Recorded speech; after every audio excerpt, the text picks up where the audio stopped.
Welcome to Catch of the Day. I've got 5 questions here. I am going to try to answer for you. Question number 1 is Chris Cosby from Georgia. What's your best advice to introduce my 15-month-old grandson to the outdoors in hopes that one day he will love it as much as I do? That's kind of an interesting question. I've had a lot of people ask me about my 6-year-old, my 7-year-old, my 8-year-old. And since I can relate back to that time frame with my dad, but I don't remember when I was even 15 months old.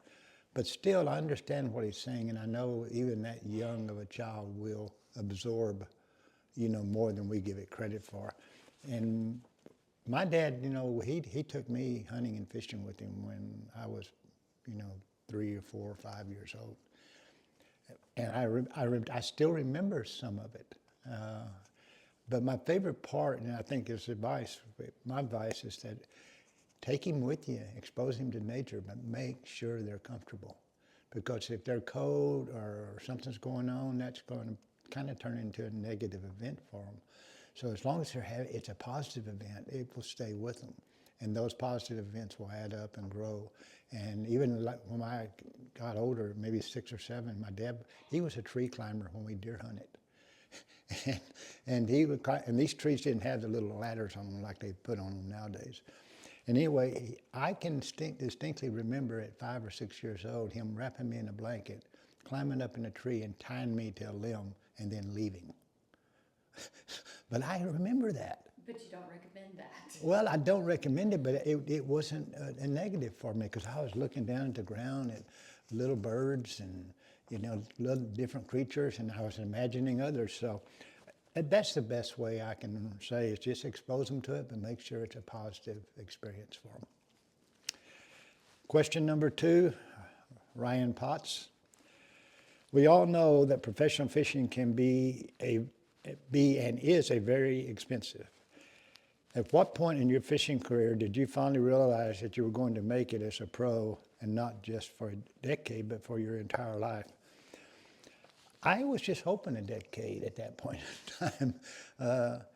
But the irony was, you would think, okay, when I finally started having some type of success, then I'd start having the confidence I can make it. It didn't happen for me that way. It actually happened the opposite way. I'd kind of lied to myself at the time, didn't know it was, but when I quit Exxon, I said, I'll give it 3 years, and if I don't make it, then I'll go back to the systems computing world, which was booming at that time. But it was my second year that I had actually gone totally broke, lost a brand new house, and by all measurements of society, I was a total failure. And I felt bad, but because of what it was doing to people around me more than what it was doing to me. And ironically, instead being let's call that being at rock bottom, instead of wanting to give up, I realized I would never quit.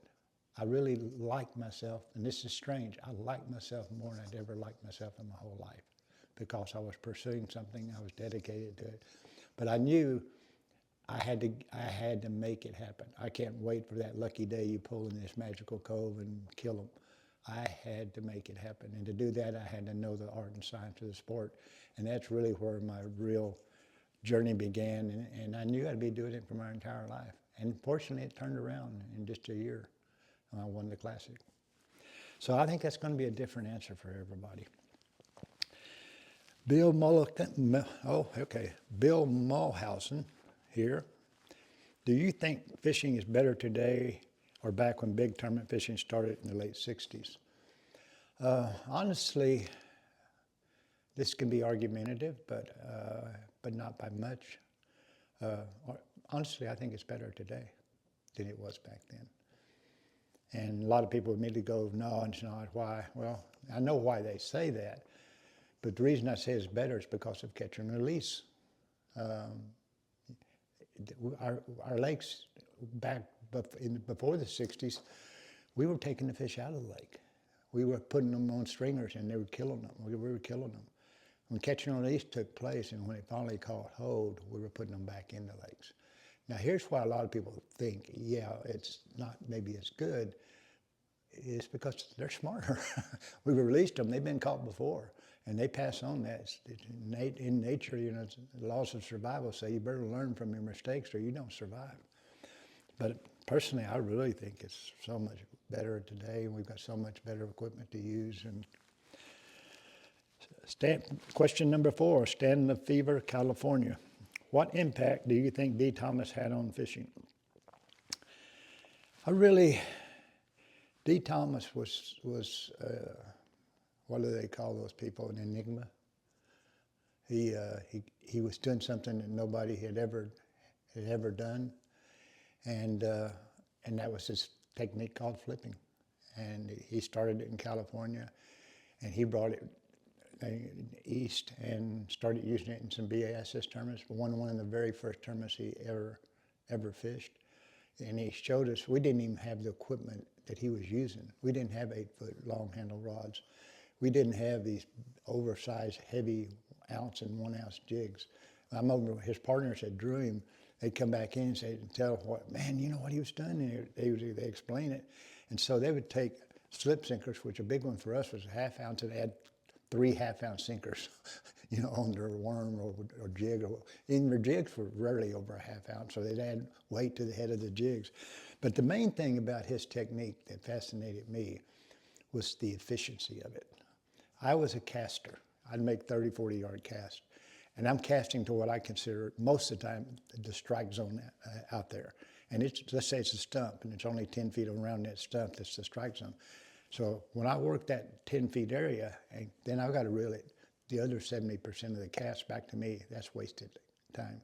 Flipping, you don't do that. You pitch out, you drop directly into the strike zone, and you keep it there. And the minute you're finished with the strike zone, you pull it out and you pitch it into another strike zone. So the efficiency of what he was doing was incredible. I could make 2,000 casts a day at my best. He was making more than that.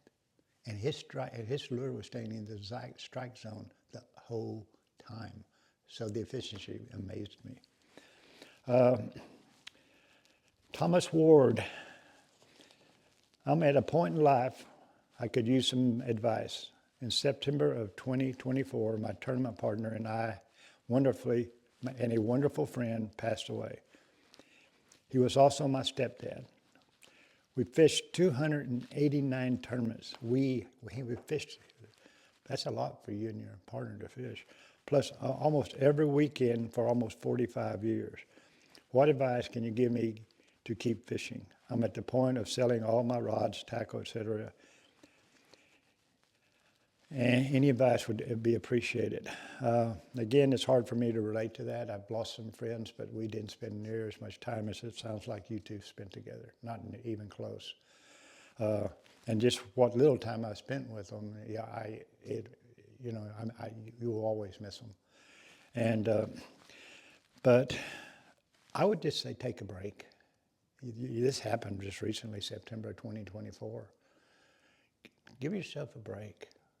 You know, and reflect back on all that time you spent with him and the magic of it and everything about it, not just the laughs you had together or the cries you had together, but just special days that you would see something you'd never seen before, you would experience something you never experienced before. And I'm going to have a weird belief, but when you take that break, go fishing and take him with you. You know, that's one of the best things I can advise you to do. He doesn't have to be, he can still be fishing with you. He will be, whether you want him to or not. Thank you. See you next time.